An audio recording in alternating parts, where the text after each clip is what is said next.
Marquez underneath him. Now it's a straight shootout down towards turn one. These two are absolutely at it, aren't they? Off track and on. Honda does not last past. Oh, yes it does. Does now. On the brakes. Marquez, did he make the apex? Barely. Just. Valentino, there was a yard, and Valentino took it. We're going to see that all the way through. And of course, what's going to happen while these two are playing like this? What? The front two are going to clear off. Are you accusing Marquez of playing with Valentino Rossi so Jorge Lorenzo couldn't stay? It was the wrong words. I'll take it back. There's no playing going on here. They're both as serious as they can be. Here comes Marquez up the inside. And that blocks off Valentino again. This is an absolute war. We saw them come together at Argentina when front wheel touched back wheel. That really cost Marquez. It slung him up the road massively. This time, look at that. That's tough. Very fair. No, it's fair. Of course. Tough but fair. Brilliant motorcycle racing. Two of the very best in the world. An icon, a legend. Two of the best up by a youngster. Two of the best we've ever seen in the world. So, Sepang, if we've got any Formula 1 fans in the crowd, certainly here at Sepang, you're going to see more passes in this lap between these two. You'll probably see the entire race on track. That is turn 9 up there. Oh, now, that through 10, rising up to 11. Quick nod to Marco Simoncelli here, and again, Valentino Rossi. He lost the front, he lost the front, he looks to the right, he lost the front, and through comes Marquez again. These two are at it. This is walking. One is 22, one is 36. It is an incredible fight between the Spaniard and the legendary Italian. And meanwhile, Pedrosa and Lorenzo are clearing off into the distance to dispute the lead. It is a 7/10 lead last time at the line. We'll wait and see when Lorenzo... He has closed it down. Yeah, Lorenzo is chasing Pedrosa and he's closing it down. Marquez now in third place. Has the better of Valentino Rossi. Wide again. But he pulls that Honda. He wants to get that Honda to that apex, up on the fat bit, fire it out of there. +2, Marquez. That says it's on Lorenzo's board. Down then towards turn 1. Still Danny Pedrosa and Jorge out front. What an incredible few opening laps here. 20-lap race. We're already with only 15 to go. Take a look at this. Here comes Valentino. Marquez early on the gas. He's not going to allow Valentino the opportunity. Did Valentino actually headbutt the back of the Repsol Honda?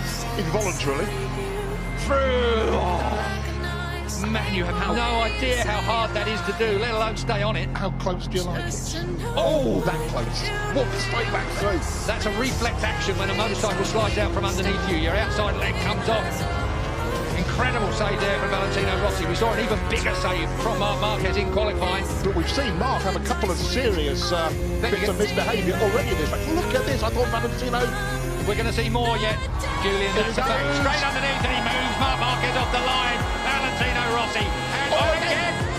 Feet off the footrest, looks round. I wouldn't bother waiting. This is Barry Sheen versus Kenny Roberts, 1979, ladies and gentlemen, and everybody's shaking their heads. Out goes Valentino again. Marquez, this is personal. This is a real personal fight. Valentino thinks he's been interfered with deliberately there. That's what that gesture was about. This is proper racing, if you ask me, Julian. I agree with you. I don't think it's got anything to do other than the fact there's two top men, egos and performances fighting around this Sepang racetrack. And all the time, Valentino's lead in the championship is being whittled away by Jorge Lorenzo out front. Underneath, that's two lines you can get through there quite neatly. It's when they touch, it's the problem. So, once again, Marquez in front of Valentino Rossi. The M1 and the Repsol 21-3V look so similar, Julian, around in different places on this track. Different motorcycles, different concepts, different strategies, but almost identical lap times. Meanwhile, Mr. Pedrosa... It was last time 6/10 at the last stop. It is 6/10 at the last stop. So Danny Pedrosa has brought it down, or it's come down by a tenth between the front two. Look at this. The conspiracy theorists can the idea that Marquez is deliberately dropped back. We saw that motorbike slide from under him, make a couple of real nasty shapes. I don't think I'm even going there with a conspiracy theory. I don't believe that Marquez is mucking about with Valentino Rossi. He's just not going to let Valentino Rossi have his own way. Whereas I think if Valentino had been slightly nicer to him, perhaps the mentality may have been that, OK, mate, you want it that bad, you can have it. Marquez is always going to fight for a first place. Of course. I believe, and I believe that's where he'd be now, but the fight just didn't look quite capable of it. Because put him where he is my point, Keith. Back where Rossi is. Rossi, though, has done everything he can, and he'll want to limit that damage. He needs that third place. And this is going to run all the way through. We've got 13 and a half laps to go. And looking back down, 2.7 seconds last time I looked from Lorenzo to Marquez in third place. And still 0.6 between the first two. Valentino, this will now tidy up a little bit as these two take stock of what's going on around them. Up out of turn 9, short shifting up into 10.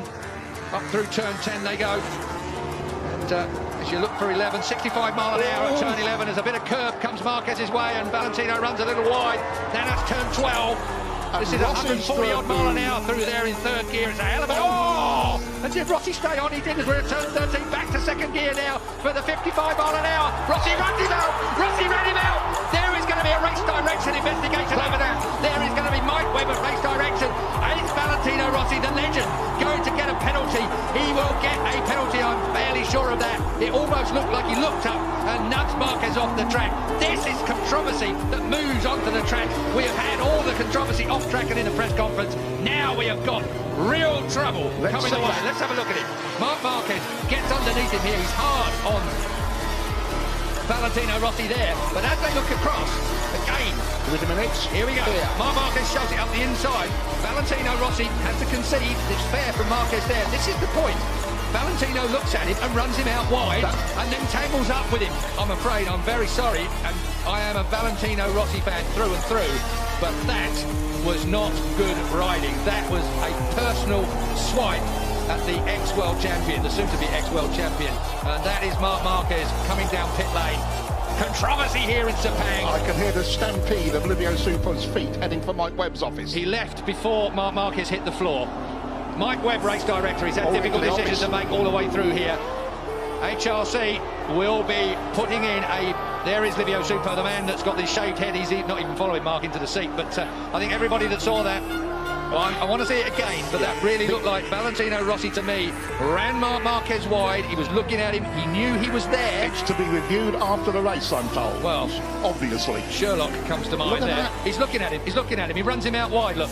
And then he gets tangled up with him. I don't think he intentionally tangled with him. That's a point worth making. I don't think Valentino Rossi intentionally tangled with him, but he did intentionally running out wide, which caught part of the Repsol Honda motorcycle. Come on, ask a question.